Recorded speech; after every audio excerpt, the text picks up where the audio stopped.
कारगिल इथे आयोजित सरहद शौर्यथॉनला उपमुख्यमंत्री एकनाथ शिंदे यांनी आज हिरवा झेंडा दाखवला। पहलगाम हल्ल्यानंतर ही या स्पर्धेत मोठ्या संख्येने स्पर्धक सहभागी झाले। ही महत्त्वपूर्ण बाब असल्याचं उपमुख्यमंत्र्यांनी पत्रकारांशी संवाद साधताना म्हटलं।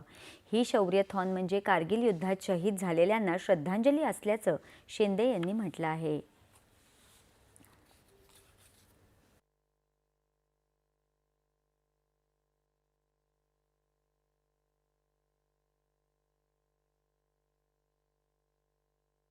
शौर्यथॉन 2025 म्हणजे कारगिल मॅरेथॉन ही आज आयोजित केली। जवळपास 8 वर्षापासून याचं आयोजन होतंय। आज पहलगामच्या हमल्याच्या नंतर या पार्श्वभूमीवर देखील 2-2.5 हजार स्पर्धक या स्पर्धेमध्ये सहभागी झाले।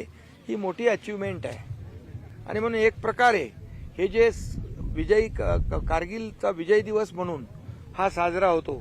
एक प्रकारे या कारगिलमध्ये ज्यांची शहादत झाली आहे, जे शहीद झालेत, त्यांना एक प्रकारची या मॅरेथॉनच्या माध्यमातून श्रद्धांजली अर्पित करण्याचा हा कार्यक्रम म्हटलं तर ते वावगं ठरणार नाही।